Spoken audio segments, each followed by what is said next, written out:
স্বাগত জানাচ্ছি সকলকে আজকের ক্লাসে। দেখো, আজকে আমরা অ্যাডভান্স ভোকাবুলারি নিয়ে ক্লাস করব। অ্যাডভান্স ভোকাবুলারি নিয়ে কেন? দেখো, সাধারণত আমরা নতুন নতুন ওয়ার্ডস কিন্তু শিখেই থাকি, বিভিন্ন ক্লাসে আমি শিখিয়েছি এর আগেও, কিন্তু আজকে অ্যাডভান্স ভোকাবুলারি এই জন্য শিখবো। দেখো, আমরা ডে টু ডে লাইফে কিন্তু বিভিন্ন ধরনের ওয়ার্ড ইউজ করি এবং সেখানে আমরা বেসিক ওয়ার্ড বেশি ইউজ করি, তাই তো? মানে এখানে অন্তত যে ওয়ার্ডগুলো লেখা রয়েছে এগুলোই আমরা বেশি ইউজ করে থাকি। কিন্তু একজন ইংলিশ লার্নার হিসাবে আমি যদি একটু বেটার ওয়ার্ড ইউজ করতে পারি তাহলে কেমন হয়? ভীষণ ভালো হয়। শুধু তাই নয়, ইংলিশটা যদি আর একটু বেটার শুনতে লাগে বা আরো বেশি ভালো শুনতে লাগে, তোমার নিজেরও কিন্তু একজন ইংলিশ লার্নার হিসাবে নিজেকে আরো বেশি স্যাটিসফাইড মনে হবে। শুধু তাই নয়, শুধুমাত্র যে ইংলিশটা শুনতে ভালো লাগবে তাই নয়, নতুন নতুন আরো কি বলবো ওয়ার্ড তোমরা জানতে পারবে, ওয়ার্ড স্টকটাও কিন্তু তোমাদের বাড়বে, অর্থাৎ ভোকাবুলারিটা তোমাদের ইমপ্রুভ করবে। তাই আজকের ক্লাসে আমি নিয়ে চলে এসেছি 10টা বেসিক ওয়ার্ড এবং তাদের অ্যাডভান্স কিছু ওয়ার্ড দিয়ে। তাহলে চলো আর বেশি দেরি না করে আজকের ক্লাসটি শুরু করা যাক। তবে ভিডিও শুরু করার আগে বলে দিই, যারা যারা আমার চ্যানেলে নতুন দর্শক রয়েছে তারা অবশ্যই চ্যানেলটিকে সাবস্ক্রাইব করে পাশে থাকা বেল আইকনটি প্রেস করে দিও। আচ্ছা, এবার সরাসরি চলে যাচ্ছি আজকের ক্লাসে। দেখো, আজকের ক্লাসে বেসিক ওয়ার্ড কোনগুলো রয়েছে? Big, happy, run, good, beautiful, strong, new, end, take, make, এগুলো সব আমরা ডেইলি লাইফে ইউজ করে থাকি।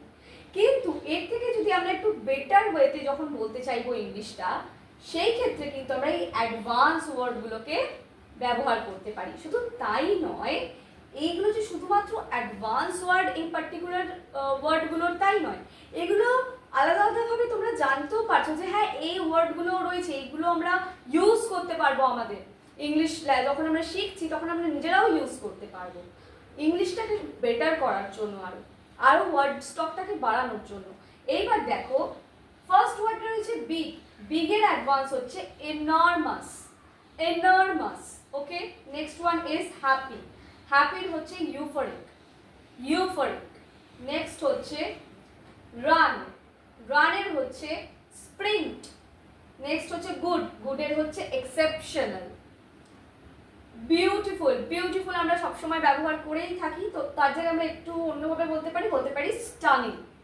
ওকে, আচ্ছা, তার মধ্যে একটু বলে দিই, ভিডিওটা চেষ্টা করবে পুরোটা দেখার, কারণ আমি ভিডিওতে কিন্তু শুধুমাত্র যে এই ওয়ার্ডগুলো নিয়ে কথা বলবো তাই নয়, আমি একটা করে এক্সাম্পলসও কিন্তু এদের দিয়ে দেবো, সেই জন্য পুরো ভিডিওটা দেখবে, ঠিক আছে? এরপরে চলছে দেখো স্ট্রং, স্ট্রং এর হচ্ছে রবাস্ট। নেক্সট হচ্ছে নিউ, নিউ হচ্ছে innovative. End, terminate, take, seize, make, construct. এই ওয়ার্ডগুলো আমি কেন তোমাদেরকে দিচ্ছি? যাতে তোমরা নতুন নতুন ওয়ার্ড শিখতে পারো এবং সেগুলোকেও সেন্টেন্স, সেগুলো দিয়েও তোমরা সেন্টেন্স তৈরি করতে পারো। তাহলে চলো এবার চট করে আমরা সেন্টেন্সে দেখে নিই এই ওয়ার্ডগুলোকে। এইবার তাহলে আমরা এক্সাম্পলসগুলো দেখে নিই। দেখো, the new building is enormous with over 100 offices and a huge lobby. Next one is, she felt euphoric when she heard the news. Next, number 3 is, she went into a sprint to finish her shopping before the store closed. Next one is number 4, the hotel provided exceptional service. Number 5 is, she looked stunning in her red dress, turning head at the party. বলতে চাইছে সে এত সুন্দর ড্রেসটা পরেছে যে সবাই যেন তার দিকে তাকিয়েছিল, এইটাই, মানে এতটা সুন্দর লাগছিল তাকে রেড ড্রেসে। ঠিক আছে, এখানে 5খানা দেওয়া রয়েছে, চলো আরো বাকি 5খানা আমরা চট করে দেখে নিই। এইবার আমরা আরো 5টা যে এক্সাম্পলস রয়েছে সেগুলো দেখে নিই। দেখো, প্রথমটা কি রয়েছে? The robust flavor of the coffee was just what I needed to start my day.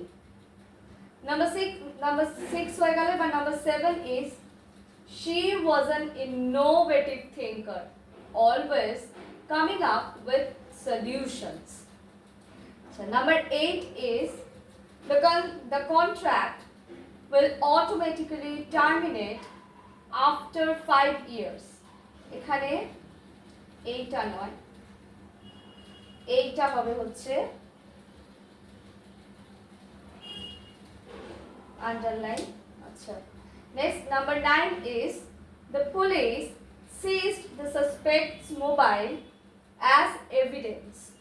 Number 10 is the team constructed a plan to launch a new product. এখানে আমরা নিউ প্রোডাক্টের জায়গায় নিউ এর জায়গায় ইনোভেটিভও বলতে পারি। ঠিক আছে, তো এই হচ্ছে আজকের ক্লাসের বিষয়।